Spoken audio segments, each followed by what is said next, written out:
Good day mga sir! Marami sa inyo nagtatanong sa mga in-upload natin na previous video, lalo na sa mga naka-avail na ng first batch at ng second batch natin EasyRide 175 o ang mas kilalang EasyRide 175 ADV. Marami nagtatanong na, sir, meron na po bang version 2 na ito? Sir, bakit yung ganito sa akin wala? Ba't yung sa nilabas yung video meron? So, yun ang pag-uusapan natin ngayon. Meron tayong dalawang sample dito, isang activated at isang deactivated. So, bago natin simulan tong video na to, mag-intro muna tayo.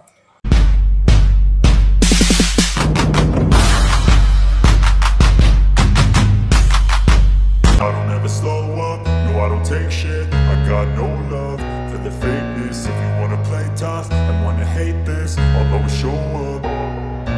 I don't ever slow up, no I don't take shit. I got no love for the fakeness. If you wanna play tough and wanna hate this, I'll always show up and make a statement. I don't ever slow up, no I don't take shit. I got no love for the fakeness. If you wanna play tough and wanna hate this, I'll always show up and make a statement. Everything I do so instinctive and so passionate. Every word I move so descriptive like an adjective. I got a vendetta against people who patented being negative when you should be getting after it.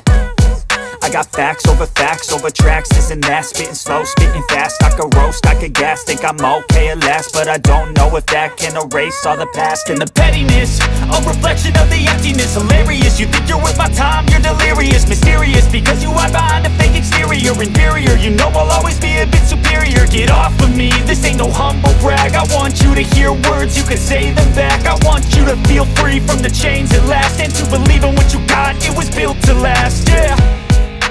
Now that I've been put through. Siyempre, bago nga pala natin talakayin yan, no? Sa maraming nagtatanong doon sa previous video natin, na nagtatanong kung magkano ang SRP na itong unit natin, at nagtatanong din sila about installment natin.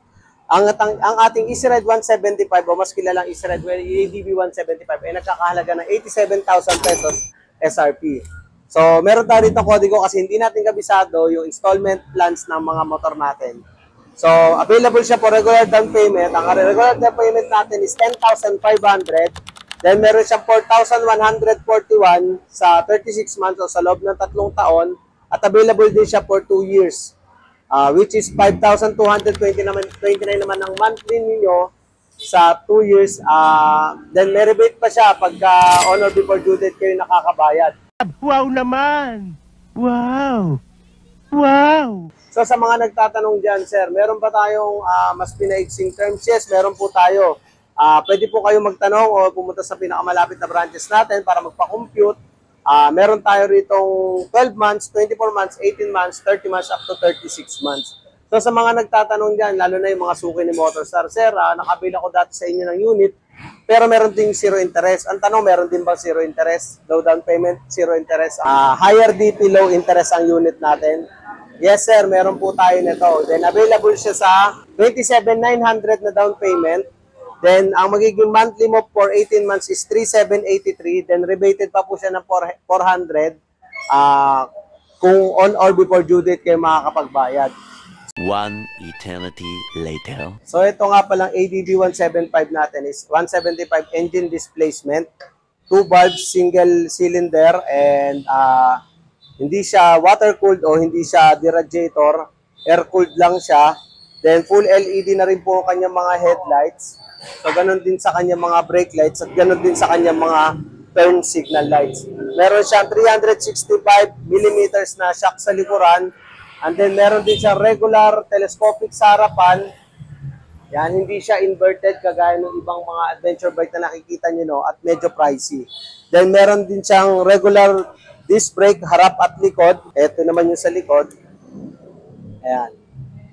Tapos, CVT without kickstart na po yung ating EasyRide 175. Then, meron siyang sukat ng gulong na 130/80 by 14 sa harapan. 130/70 by 13 naman yung likuran. Ang brand pa rin ng gulong na ginamit dito ay Cordial. May built-in bracket na rin siya at meron din siya napakalaki at spacious na compartment na kung saan hindi po kakasyang full face helmet or half face dito. Marahil ang nutshell maaaring magkasya pero yung mga half face and full face hindi po siya magkakasya. Ayan. LED po yung kanyang speedometer gauge na colored digital panel na black yung background. And then, meron din siyang butas. Meron din siyang pocket dito and then may USB charger siya. At dito mga sir, yung USB charger natin, USB Type-A at Type-C na yung kasama rito. So kahit anong uri man ng charger yung dala mo, ay sigurado hindi ka malulobat sa daan. Tapos dito, tapakan natin, ayan yung mating na sinasabi ko kanina, pagka hindi siya activated, eto naman yung mating niya na pagka-activated siya. So dumako na tayo sa itsura na itong ADB175 natin, o Easy-Ride 175 na ito. O kung bakit siya binabansagan ng mga member natin sa group na version 2. Ano sa unang labas natin kung mapapansin nyo, no? Yung sticker dito sa gilid, may ADB na malaki rito sulat. So ngayon, sa bagong lumabas natin yung Easy-Ride, o sa bagong dumating ng batch natin ng Easy-Ride 175, bukod tanging Easy-Ride 175 na lang po ang nakalagay na sticker sa kanyang gilid. O baka may magsabi sa inyo na bakit sa akin itim meron 175? Sa lahat po ng batch, second batch na dineliver nito sa amin, halos lahat ng kulay, mapaputi, itim or gray, wala na po siyang ADB na nakalagay dito. At papakita ko rin naman sa inyo yung itim namin. So yan, makikita nyo, wala rin po siya talagang ADB na sticker. Bukod Easy-Ride 175 lang po yung nakalagay. So dumako tayo sa pangalawang pinagkaiba niya. So marami nag-comment dun sa video na in-upload ko, Sir, bakit yung na-avail kong Easy-Ride 175 wala po itong garnish na to sa may windshield.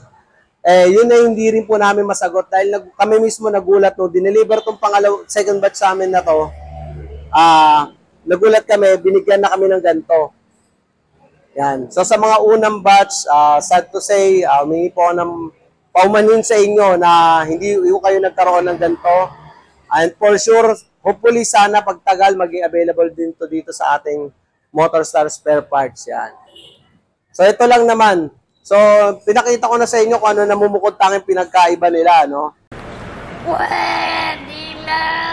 Yung sticker lang at itong rubber dito sa may windshield.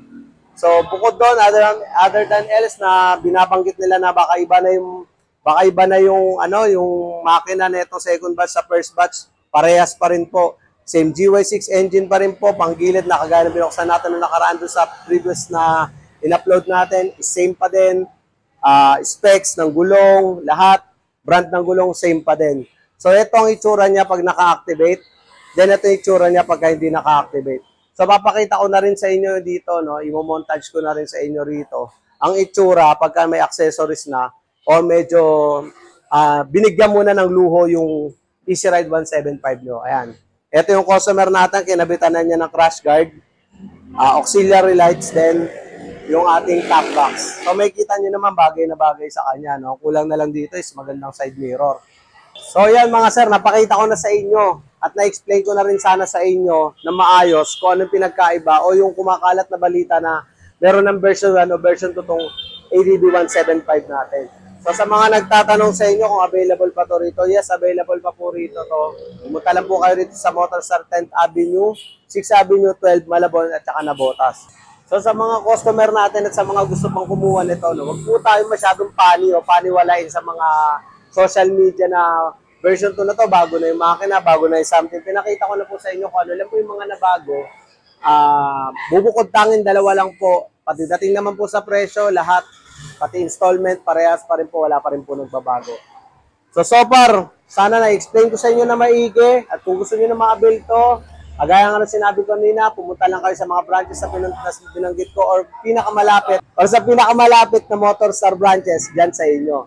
Hanggang sa muli, sana subaybayan nyo pa po yung aking channel, i-like and follow nyo lang po yung aking Facebook page, ito YouTube channel ko. Siyempre, kung gusto nyo mabudol, i-like nyo rin po yung, o i-follow nyo rin ako sa aking TikTok account para sa ating mga updates na darating pa na motor dito sa MotorStar o may mga mababago sa mga unit natin. Or kung may darating na bagong unit pagkatapos na ADB 175. So yun lang, maraming salamat sa inyo.